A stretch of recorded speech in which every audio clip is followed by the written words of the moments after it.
नमस्कार। इस वक्त हम कहलगांव में हैं और जैसा कि आपको पता है आज थोड़ी ही देर पहले यहाँ NH पर BRC के निकट जो है एक सड़क हादसा हुई है, जिसके बाद जो है कहीं ना कहीं जो प्रशासन है वो सख्ती बरतते हुए जो NH पर गाड़ियाँ चल रही थी उसको अरेस्ट किया। इसके बाद जो है क्या है कि सीज करने के बाद कई सारे ऑनर जो है जो ट्रक ऑनर हैं वो एकजुट हुए हैं। बाद बाकी इनकी कुछ आपत्ति है, कुछ का कहना है कि हमारी जो गाड़ियां हैं वो बिल्कुल जो भी RTO के रूल रेगुलेशन है, उनका जो मापदंड है, जो प्रोटोकॉल है, उसको फॉलो करने के बावजूद भी इन सभी की गाड़ियां को जो है सीज कर लिया गया है और कोई भी ऑथेंटिक इन्फॉर्मेशन इन लोगों को नहीं मिला है कि कब इनकी गाड़ियों को छोड़ा जाएगा या फिर आगे का क्या प्रोसीजर है, इनको क्या करना है। इन सारी चीज़ों को लेकर के बाद में हम इन सभी से ही बातचीत करते हैं और जानने की कोशिश करते हैं पूरा क्या मामला है। क्या मामला है अपनी तरफ से बताइए। मामला ये है कि देखिए आज सुबह शारदा पाठशाला के पास एक एक्सीडेंट हुआ, उसके वजह से रोड जाम था।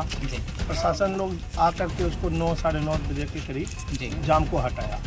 कुछ गाड़ियां टपी, उसके बाद हम लोगों की गाड़ियां भी लाइन में थी। जब आगे बढ़ने लगा तो जितनी भी 14-15 गाड़ी करीब को लेकर DSP साहब यहाँ लगाने लगे जी। तो हमने ऑब्जेक्शन किया उस जगह कि सर गाड़ी को क्यों आप थाना लगा दें जी। तो उनका कहना हुआ कि जाँच करके आगे में छोड़ देंगे। तो हम बोले ठीक है चलिए। जब यहाँ सिंचाई विभाग के पास लाया गया कि जब हम पेपर दिखाने गए तो बोले हटिए यहाँ से। हम बोले कहा सर मेरी गाड़ी अंडर लोड है, माइनिंग चलाना है, तो कहाँ हट के जाए आप? गाड़ी मेरी छोड़िए, आप बोले कि जांच करते हैं तो भागते हो नहीं यहाँ से, यही लैंग्वेज था।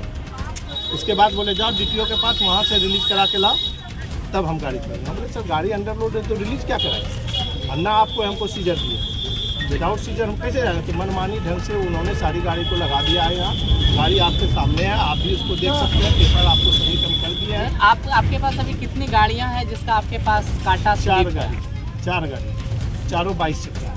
चारों 22 चक्का है जो आपकी जो है हाँ। उसका काटा स्लिप है। हमारे संगठन का है, उसका काटा स्लिप। अच्छा, आपको ये नहीं लगता है कि कहीं ना कहीं आपकी जो गाड़ियां चल रही थी वो नो एंट्री के टाइम चल रही थी, जिस समय गाड़ी वर्जित था? नहीं, यह गाड़ी 5:30 बजे सुबह से ही रुकी है। जब एक्सीडेंट हुआ तो आगे में 2 गाड़ी के बाद ही यह गाड़ी थी जी। तो एक्सीडेंट कई बजे हुआ है देख लीजिए, इसलिए उसमें नो एंट्री का कोई प्रावधान नहीं। और रही बात आप नो एंट्री की बात करते हैं तो ऑथेंटिक रूप से नो एंट्री NH पर नहीं है। अगर है तो कोई पदाधिकारी हमको लेटर दें, वहाँ बोर्ड लगा दें, उस पर समय सारणी लिख दें कि इतना बजे से इतना बजे नो एंट्री है। काहे आपका हम इंतजार करेंगे? चौकीदार अगर डंडा उठाएगा तो दिन में घुस जाएगा गाड़ी, और चौकीदार डंडा नहीं उठाएगा तो 10 बजे रात में छूटेगा। उसका भी तो समय होगा जी, इतना बजे से इतना बजे नो एंट्री। और अगर है तो दिखाएं हमको पेपर। हम एक ऐसे संगठन मांगते हैं कि आप दीजिए हमको, तब ना हम लगवाएंगे। गाड़ी मालिक को बोलेंगे भैया इतना बजे नहीं घुसना, ऐसा कोई नो एंट्री नहीं है। क्योंकि हमने इसके पहले संगठन से आपका परिचय? हम Bharat truck and transport welfare association के बिहार उपप्रभारी और भागलपुर जिला प्रभारी। और ये आपको लगता है कि आपका जो भी गाड़ी है वो अवैध रूप से पकड़ा गया? जी बिल्कुल अवैध। क्या हमारे पास प्रमाण है। सर एक बार आप अपना परिचय? मेरा नाम विक्रम चौधरी है और संगठन से हैं, truck and transport welfare association से हैं। और आज जो भी हुआ है, हम लोग वर्षों से अंडरलोड परिचालन के पीछे हमेशा लगे कि अंडरलोड ही परिचालन है, लेकिन हम लोग भी मतलब थोड़ा असफल रहे, नहीं करवा पाए। प्रशासन का जो मतलब दबदबा है उसमें हम लोग नहीं सक पाए। लेकिन हम लोग का यही हमेशा कहना था कि जो ओवरलोड गाड़ी है आप उसके साथ कुछ भी करो यार, हमारा कोई प्रॉब्लम नहीं। लेकिन जो अंडरलोड गाड़ी है, जो विथ माइनिंग चलाना है, सारा पेपर से लेस है, उसको तो कम से कम मत छोड़ो। कोई तो कोई हिम्मत करता है कि चलो भाई हम अंडरलोड परिचालन करेंगे, उसको तो फूल माला से स्वागत प्रशासन को करना चाहिए, न कि ये ज्यादती करना चाहिए। जो भी हुआ है आज गलत हुआ है, ऐसे तो होता ही आ रहा है, लेकिन आज जो एकदम सामूहिक रूप से किए हैं ये बिल्कुल गलत है। आप इसके लिए किनको रिस्पॉन्सिबल मानते हैं? ये जो आपकी गाड़ियाँ को यहाँ पे ये तो DSP महोदय किए हैं, तो दूसरे को किसको रिस्पॉन्सिबिलिटी उठा रहा है?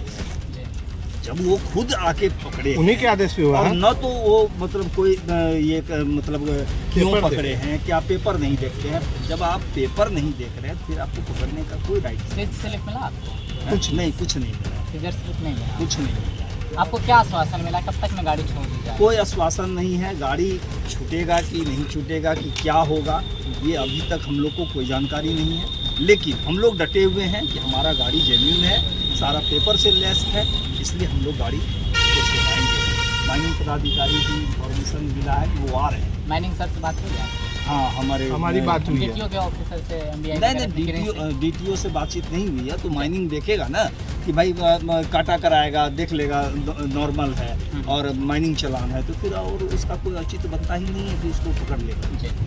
अच्छा, एक बात हम पूछते हैं, वन एन एवरेज लगभग आपके इस गाड़ी का प्रतिदिन का लगभग क्या कॉस्ट होता है? अगर हम भाड़ा के तौर पे बात करें, अगर एक दिन इस गाड़ी को प्रशासन रखता है तो आपके या फिर कोई भी गाड़ी का जो ऑनर है उनको कितने का नुकसान है? कम से कम हर एक गाड़ी को अगर जोड़ लीजिए 5,000 रुपया तो नुकसान होता ही कम से कम 5,000। हाँ, मिनिमम। और अगर गाड़ी बिल्कुल जो है निर्दोष पकड़ाता है और इसके बाद अगर दिन भर गाड़ी को रखा जाता है तो इसका जो व्यय है 5,000, इसके लिए इनको देना चाहिए। डीएसपी साहब अपने तनख्वाह से देंगे। डीएसपी साहब को देना पड़ेगा। कारण क्या है कि हम तो जवाब तलब पूछेंगे ना। गाड़ी अगर मान लिया जाए आज छूट भी जाती है तो इतना जो डिटेन हुआ हमारा गाड़ी, उसके लिए तो उनसे पूछेंगे ना जी। उनसे तो सवाल जवाब होगा, रिटेन में सवाल होगा कि भाई आपने गाड़ी क्यों पकड़ा, जब हमारा गाड़ी एकदम सही था तो आपने क्यों पकड़ा गाड़ी।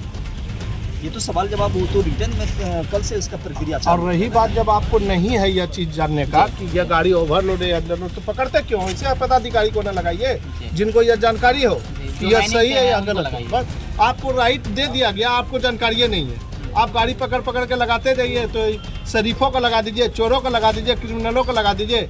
यह तो नहीं कहता है कोई कानून में है या कहीं संविधान में है, तो बताइए।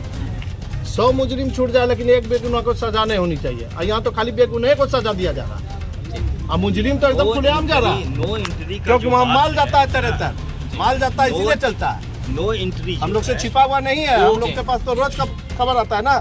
ये थाना इतना में टपा है, ये थाना इतना में टपा है, ड्राइवर का हिसाब दिखा देंगे कॉपी का जिसका चलता है।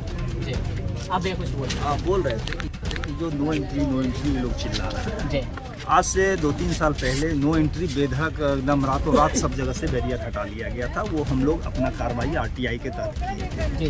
तो उसमें एसडीओ साहब जैसा कि पहले आपको बता दिए कि वो एक मीटिंग अरेंज की हम लोग के साथ कि भाई स्कूल है इस पीरियड में थोड़ा आता। हम लोग भी सोचे नहीं भाई सबका बच्चा है, यहाँ के लोकल बच्चा पढ़ता है, आपके भी समाज का बच्चा है। स्कूल के समय और छुट्टी के समय हम बोले थे नो एंट्री आप लगा दीजिए। ये लोग इसके बाद धीरे धीरे मनमानी करना शुरू कर दिए। मतलब दिन भर अब कोई उचित है कि आप सुबह 5 बजे से लेकर रात में 9 बजे तक गाड़ी नहीं छोड़िएगा तो गाड़ी चलेगा कहाँ रे भाई? टैक्स कहाँ से लोग भरेगा? सबसे बड़ी बात 3 घंटा का माइनिंग चला मिल रहा है। आपके कहने से नियम नहीं बनेगा ना। आप नोटिफिकेशन जारी आप नहीं कर सकते हो। एसडीओ नोटिफिकेशन जारी करे ना भाई। ये जो बात आप मौखिक बोल जाते हो आप उसको नोटिफिकेशन के तौर पर जारी करो, तब ना हम उस नोटिफिकेशन का जवाब देंगे। आप इसको कंटिन्यू करते हैं कि आपका भी कहना यही है कि यहाँ पे कोई नो एंट्री का प्रावधान नहीं? एनएच से हमारी सारे एनएच से हमारा रिटर्न में है जवाब है कि एनएच पर नो एंट्री का कोई प्रावधान नहीं है। विशेष परिस्थिति जैसे दुर्गा पूजा हो, कोई पर्व त्योहार होगा तो उसमें विशेष रूप से इस तरह का उस समय लगाया जा सकता है। लेकिन ऐसा कुछ नहीं है कि नो एंट्री। एनएच है तो नो एंट्री है ही नहीं। ये लोग तो जहाँ लगा दिया है वो अपना मनमानी किया है। बाद बाकी जो है यहाँ पे एक बटुआ संगठन है जो ट्रक का एसोसिएशन है। बाद बाकी इन सभी का एक सख्त आरोप है कि अगर हमारी कोई डॉक्यूमेंट कम है तो ठीक है, आप हमें जो भी है सीजर लेटर दे दीजिए, और अगर नहीं है तो फिर हमारे इन गाड़ियों को अवैध रूप से पकड़ के क्यों रखा गया है? जो इसका एक दिन का मिनिमम 5,000 रुपया जो भाड़ा है, आखिर उसके लिए कौन जिम्मेदार होगा? और कहीं ना कहीं इन सभी का मांग को भी एक बार अधिकारियों को सुनना चाहिए, इनका पेपर देखना चाहिए, सही गलत इसके बाद में डिसीजन हो सकता है। बाद बाकी देखना दिलचस्प होगा कि कब तक इनकी गाड़ियाँ को जो है यहाँ से रिलीज किया जाता है या फिर और जो ओवरलोडेड ट्रक है उन लोगों को सीज किया जाता है ऑथेंटिक रूप से। बाद बाकी इस पूरी खबर के साथ अगर और भी कोई अपडेट आती है तो हम आप तक पहुंचाते रहेंगे। फिलहाल आप देख रहे थे उन्नत भारत न्यूज़, कैमरामैन राजा के साथ अमित। जय हिंद।